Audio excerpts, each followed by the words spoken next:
Greed, recklessness, a giant and unsustainable corporate time bomb. Just some of the words used to describe the collapse of the UK construction company Carillion. Well, now it's up to the taxpayers to bail the company out. Isn't it time for radical reform to hold executives to account? You're watching Roundtable with me, Matthew Moore.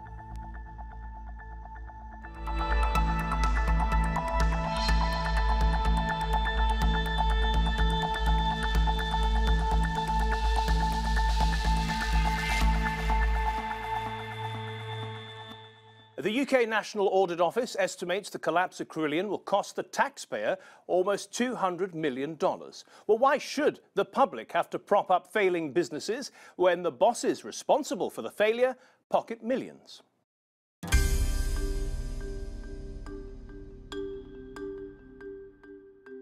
When the UK's giant construction company Carillion collapsed, thousands lost their jobs and projects worth over $1 billion were left unfinished. But the bosses walked away. Are the companies taking enough responsibility for their failures? Should they be held more accountable? Limited companies are at the heart of modern capitalism. Shareholders are not liable for the debts of the company. This allows the owners to risk nothing but the money they've spent on shares. The 2008 global financial crisis wiped billions off world markets. But a recent study shows individuals responsible for the crisis didn't suffer at all. In fact, 63% of the executives were promoted. Only one Wall Street director was prosecuted. Banks should stand on their own 2 feet, and if they make mistakes, they should be punished. If I make mistakes in my small business, then I get punished. Since 2009, 49 financial institutions in the US have paid various government entities and private plaintiffs nearly $190 billion in fines and settlements. But the money has come from shareholders, not the executives themselves, and it's paid out as corporate expenses, in some cases even tax-deductible ones. The recent bankruptcy of Carillion raised the liability questions again. According to a UK government report, Carillion's fall was a story of recklessness, hubris and greed. The select committees also accused the firm's directors with prioritising bonus payouts and dividends for shareholders, even as the company neared collapse. Taxpayers should not and will not bail out a private sector company for private sector losses or allow rewards for failure. So what can be done? Some have proposed solutions such as indemnity tax or external agency controls. US law professor Michael Simkovich says that companies should pay a fee for the insurance provided by the governments. Another suggestion is for the director salaries to be judged on the company's performance and be approved by a third-party agency. But can companies be pressured to change their culture while directors have a duty to maximise shareholder value? Modern capitalism is often saved by the taxpayers' money. Can limited liability be changed without the willingness of the corporations? And without change, will society continue to have to pick up the bill? Well, joining us from Essex is Prem Sikka, Emeritus Professor of Accounting at the University of Essex. He's also acted as a special advisor to the UK Parliament on the collapse of Carillion. In the studio, we have Tim Skeet, a financial services analyst, Ewan McGaughey, a private law specialist at King's College London, and Dan Plesch, Director of International Studies at the School of Oriental and African Studies. Dan, if I can start with you, very simply, the limited company is a separate legal entity that protects the people who own it from any problems going forward. And that encourages what exactly? Well, the idea is that it encourages investment and the entrepreneurial spirit. And it does do that. People can put some money on the table and they're only liable for their table stakes. The problem is it isn't just gambling. If things go wrong and people are hurt, then the owners can just walk away, as happened at the terrible disaster in Bhopal years ago. And with this recent case of Carillion, you can't go and ask the shareholders for their dividends back, which they benefited from for years before the company went bankrupt. They walk away with their winnings. And that, I think, is the problem. A limited liability is a key driver of global inequality and a fundamental breach of the social contract, which says we should all be equal before the law. We're not. The owners, people who own the world, aren't liable in law for the consequences of any damages they do through their companies, and that's a core problem. Go over to Tim Skeet. So, Tim, you're representing the banking world, evil personified, as you mentioned earlier today, and so no doubt you're in favour of the limited company. Well, I think the limited company serves a very important function. This was a very unfortunate case of a company collapsing with a lot of taxpayers' money, pensioners and others losing out. There's nothing right about that. The Parliament wrote a very clear report on it. There are better ways of skinning this rabbit. That we need accountability, yes. That we do it this way by scrapping the whole limited liability function, that's not the way to do it. Well, give us an alternative. Well, the alternative is in my industry, because all the reasons everybody knows, the finance industry had problems. We're still coming out the tail end of a major crisis, lasted 10 years. We have something called the senior managers regime, which holds people personally accountable for their actions. If they get something wrong, they can be hauled in, they can be fined, they can be prosecuted. Because even if the bank goes down entirely, if the bank goes down entirely, you can haul back people at decision-making levels, go quite deep into the managerial structures of financial institutions. It's a serious response to a serious problem that doesn't throw the baby out with the bathwater. In other words, you know, we still need the protection that limited liability gives, but it brings back accountability to the level of individuals. So you don't believe in equality before the law, then? Absolutely, I do. But shareholders aren't well, with due respect, you see, you're making a mistake by saying that criminal acts were committed. We don't know that criminal acts were committed in Carillion's case. Misjudgment, miscommunication, all sorts of things went wrong. With respect, shareholders aren't liable for any civil acts. No criminal acts were committed. It is important that people are accountable. Decision makers are held accountable for what they decide. At the moment, the law is too blunt a tool. There we agree. I want to bring in Ewan, if I may. There were no criminal acts in Carillion's case. It was just what, incompetence? I don't think that we know everything yet, but I think fundamentally Tim is correct about the need for greater accountability. It's just whether that will be enough. Because one thing that our system does at the moment is it protects the strongest instead of protecting the weakest. The strongest being the shareholders. Strongest being secured creditors, in particular banks. And so when a company goes insolvent, employees, their pensions, consumers, accident victims and environmental disasters all lose out. So in that sense, I think that Dan is correct that we need to go much further in reassessing secured credit so that banks and directors can't walk away with their bonuses and their profits. It's a system. How do you even up the playing field then? Equal parties should be equal before the law, but when some parties are stronger, they should bear more of the costs. So banks are able to contract around limited liability with security interests. So when a company goes bust, they get the property and they can walk away. Fundamentally, we've got a system that protects the strongest and it should protect the most vulnerable. Prem, is Carillion an isolated and unusual case? Absolutely not. I mean, you got to pick up newspapers any day, and what do you find? Behind the veil of limited liability, there's bribery, corruption, money laundering, tax avoidance, tax evasion, adulterated food, excessive profiteering in telephone, rail, water, gas, electricity. There are so many examples of how limited liability is shielding predatory practices, and we really need to get to grips with it. Well, how has it been able to go on for so many years then, if it's not benefiting the wider society?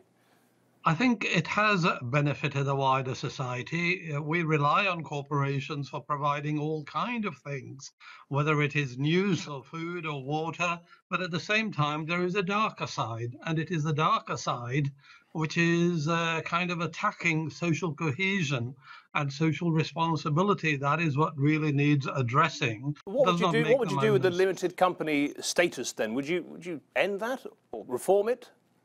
Well, I think that is not going to happen within our lifetime, even if we aspire to it. I think we need to fundamentally democratize corporations. Prem, sorry, when you make a remark like that, I'd like you just to follow up and explain why. Are you saying that basically the politicians and the corporates are going to come together and block that? Well, I think the difficulty would be in the absence of limited liability, how many people would really want to take the risks of running and starting all kinds of businesses and there will inevitably also be politicians who will be very concerned about the public backlash. So I think, you know, it's going to be very, very difficult to abolish it. But what we can do is transform it, reform it. If I say the great state of California didn't have a limited liability law until the 1930s.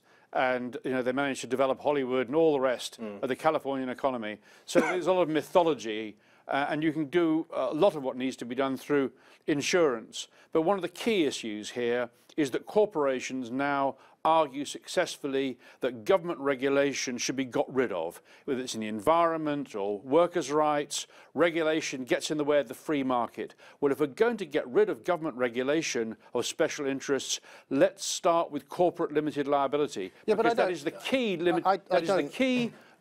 law which protects people. This is not what which protects owners. I work in industry which has welcomed greater levels of responsibility and accountability, rightly so.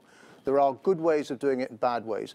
What I've just heard is someone fudging the line between what is legally permissible and not legally permissible. One of the problems with Carillion, not only was taxpayers' money on the hook, but all of the systems of checks and balances collapsed. The accountants didn't do their job, the pension regulator didn't bite, a whole bunch of people who were in place to protect the interests of the weak failed to respond. So it was a systemic.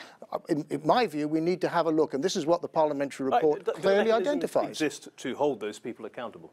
No, and I think that Prem makes an excellent point about democratising the corporation.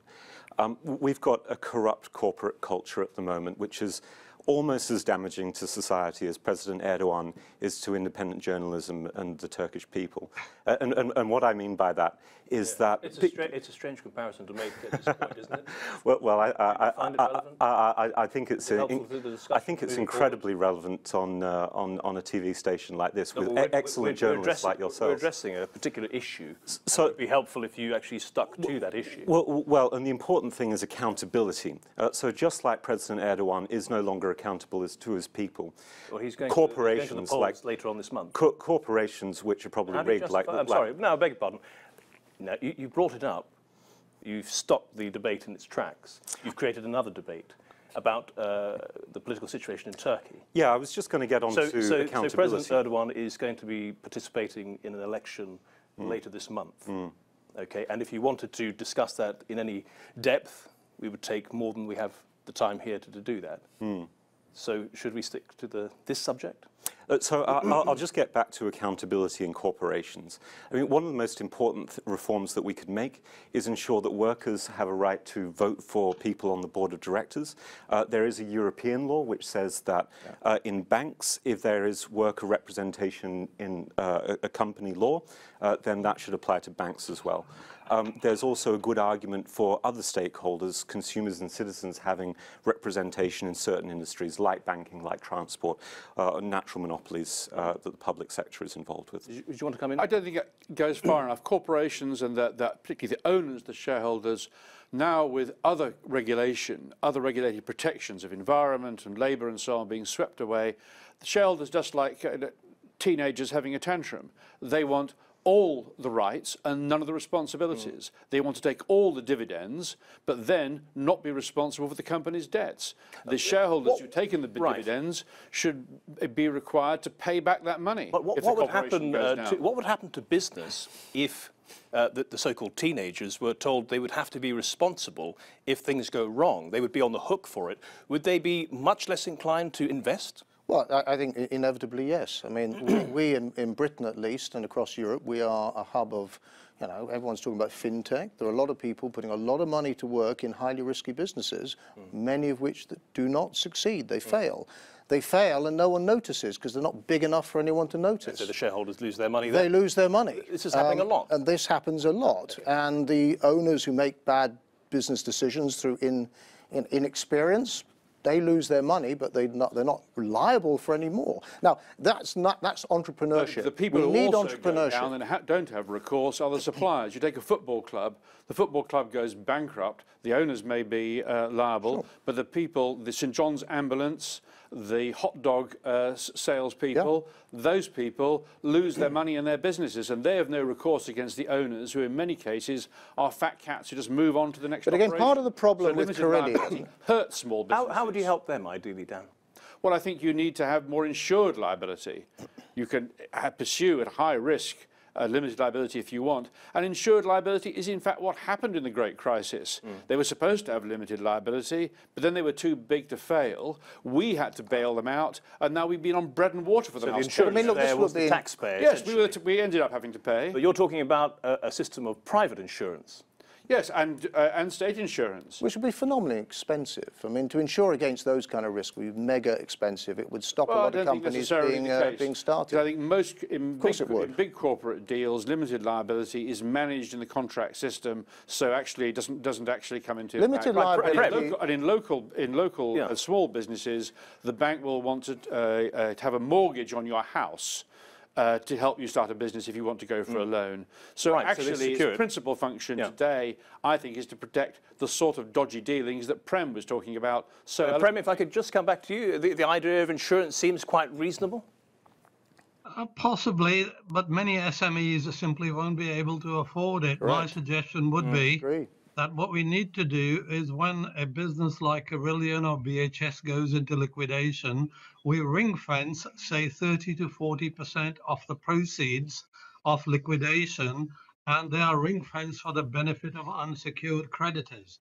That means the risks are more equitably shared amongst the secured creditors and others. At the moment, secured creditors walk away with a lot. And if I may also correct a point made earlier, somebody said earlier that shareholders take the hit. They do not. I investigated Bernard Matthews for the Work and Pensions Committee, recently looked at Maplin. Shareholders did not suffer anything because by financial engineering, they had become secured lenders and they jumped the queue. They didn't take a penny's worth of hit at the end. So shareholders have developed strategies to escape taking any hits at the end. There are all kind of other financial possibilities. And the people who are hit are the innocent bystanders, employees, pension scheme members, SMEs, supply chain. And our laws on liquidation were devised in Victorian times, and they haven't really changed at all. And there are two people agreeing with you around the table here, Prem. The nods, Tim. Well, look, I think we do need to improve protections, and this is a case where clearly we need to figure out what really did happen, and we're not quite sure. We then need to work out how we protect people, and we've got some useful ideas here. Insurance probably isn't the one. But again, I ask, why did all of the checks and balances fail? Because if you put in place proper checks and balances, better auditing, better pension regulation, and we've seen pension regulation fail on numerous occasions. You want to see your industry's style of regulation put into all industries. Yeah, we've got to make people more accountable for their decisions, and particularly where the decisions cost people money. Well, I think they're slightly on the back foot in cricketing terms at the minute, but overall, the global financial system has been stripping away regulated protections in sector after sector. You only have to listen to politicians saying we must get rid of these interferences with the free market. The market isn't free. There's no freedom if you can't take people to court if they owe you money. And the owners of companies should be able to be brought to court for their debts, for the debts of the company. Well, again, I think they're not. We need to be very careful as to what the law actually says. And I think it's very easy when we sit around a table talking about failures where a lot of innocent, weak people lose money. It's devastating. It is devastating. We need to design a better system. I think we all agreed on that. We need to come up with a better system of rules for making sure that people take better decisions.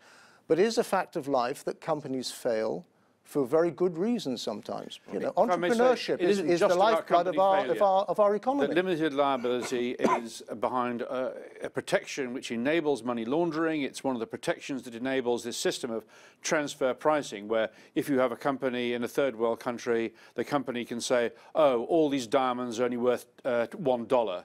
And then they transfer them into their American company, and suddenly they're worth $1 million, these diamonds. These sorts of structures are facilitated by limited liability. I want to ask you, what is the main stumbling block keeping back the regulation and reform of this type of law? There are a lot of powerful interest groups, particularly banks, that don't want to see reforms. I mean, the point that Prem made about having a ring-fence fund for vulnerable creditors, employees, pensions, above the interests of secured credit and banks is a really good one. And Dan makes a really good point about the problems with global corporations that have subsidiaries in other countries which go insolvent. So we've got a case going to the UK Supreme Court very soon, we hope, called Longoe and Vedanta Resources, about a Zambia copper mine subsidiary controlling that, polluted the environment, workers were harmed, local communities were harmed, company goes insolvent. And so the question now, which will be litigated, is whether or not people who have been harmed by that corporation can sue the parent company in London. It's really important. You have precedent, presumably, to tell you, indicate the direction? It's touch and go. We've got differing views in the Court of Appeal, and the Supreme Court needs to resolve it. There's another case about Shell operating in countries like Nigeria, and the same problems, pollution affecting the environment. And there was a ruling about a year or 2 years ago? We've had lots of rulings in lots of different cases. By the Supreme Court? But by the Court of Appeal. Right. So it'll hopefully go up to the Supreme Court. But fundamentally, we do need to look again at the way that limited liability in the law is working. I think we should have confidence in this. This is an issue that was highly controversial when limited liability was brought in. Even Gilbert and Sullivan had an opera, Utopia Limited, satirising limited liability, and in fact they had a third world leader, a island chieftain, lampooning limited liability as the finale to their opera. Adam Smith, who of course has an institute named after him, one of the greatest gurus of the free market, he in terms damned limited liability for all the reasons we've been discussing today. So because it's not a pure form of market forces, is it? Because it was a breach of equality before the law, and you would end up with the sort of corrupt stewardship of companies, like he compared it to an absentee landlord and taking the rents and then having a corrupt steward looking after the estate. But look, and that's I'm sorry, exactly the situation. but I hear this discussion. Adam Smith was exactly right about this, and we should have confidence. But we cannot characterise the entire economy as being corrupt and wrong. I mean, there are many examples. I'm not saying he's not saying that. He's saying this particular aspect deranges the managers. This is one aspect of corporate governance. That there is something wrong with corporate governance we can all agree upon. That we need to get it better, we need to sort it out. Is the way you propose the best way to do it? And I think the argument there is probably not, but there are other ideas being thrown around this table. I mean, you're talking about secured lending as opposed to, that's a slightly different subject you're talking about. Should banks be able to lend on a secured basis? It's a slightly different point. It's not just whether banks can have security, but whether they can sweep up all the assets after a company goes insolvent ahead of every other creditor. And so, when you're an employee working for a company and you're worried, say you're working for Carillion, and you're worried about the company going bust and not paying your wages and pensions, if you went and knocked on the door of the boss and said, could I have a secured interest, please, over the assets of the company in insolvency, they'll say, what are you talking about? And probably no. So some people can't bargain for protection, others can, and it's the people who can't protect themselves that the law needs to help. Go back to your example as we're coming to the close of the programme. Before, the 30s, you said, California didn't have the limited liability, and it was doing just fine. Could you see the economy growing without this protection for investors in place? Yes, because it's a minor factor. It's a minor factor now, really, in global finance. So you'd really then go to the casino of investment, and whatever you put in, you'd be responsible for, but you're also responsible for anything else that might go wrong within the governance of the company, though. That's too much. Well, I'm sorry, it's a bit like we can't have car insurance because people won't be able to afford to drive. It's that sort of argument. But we've the fundamental thing is, do we believe in equality before the law or not? If we think that government regulation gets in the way of the market, then let's get rid of this government regulation. They can't have their cake and eat it. They can't have government regulation to protect owners and the rest of us having no government regulated protection of our lives. I think you're talking about conducting another giant experiment with our economy. I mean, we've got Brexit giant experiment in the United Kingdom at the moment. Well, let's have a good one. You've got Trump conducting a big experiment globally with trade. I think some of these experiments, we need to have a more sensible conversation. The whole industrial revolution got going without limited liability. But it has actually helped us boost economic growth, and it's absolutely necessary for a lot of small companies and SMEs. Prem, last answer. Yeah, I think there are certain businesses which should not have benefit of limited liability at all. A good example of that is the auditors.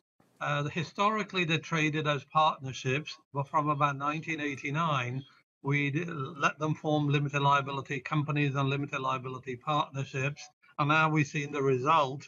It has diluted the incentive for partners to police each other, watch over them, pay adequate attention to audit quality.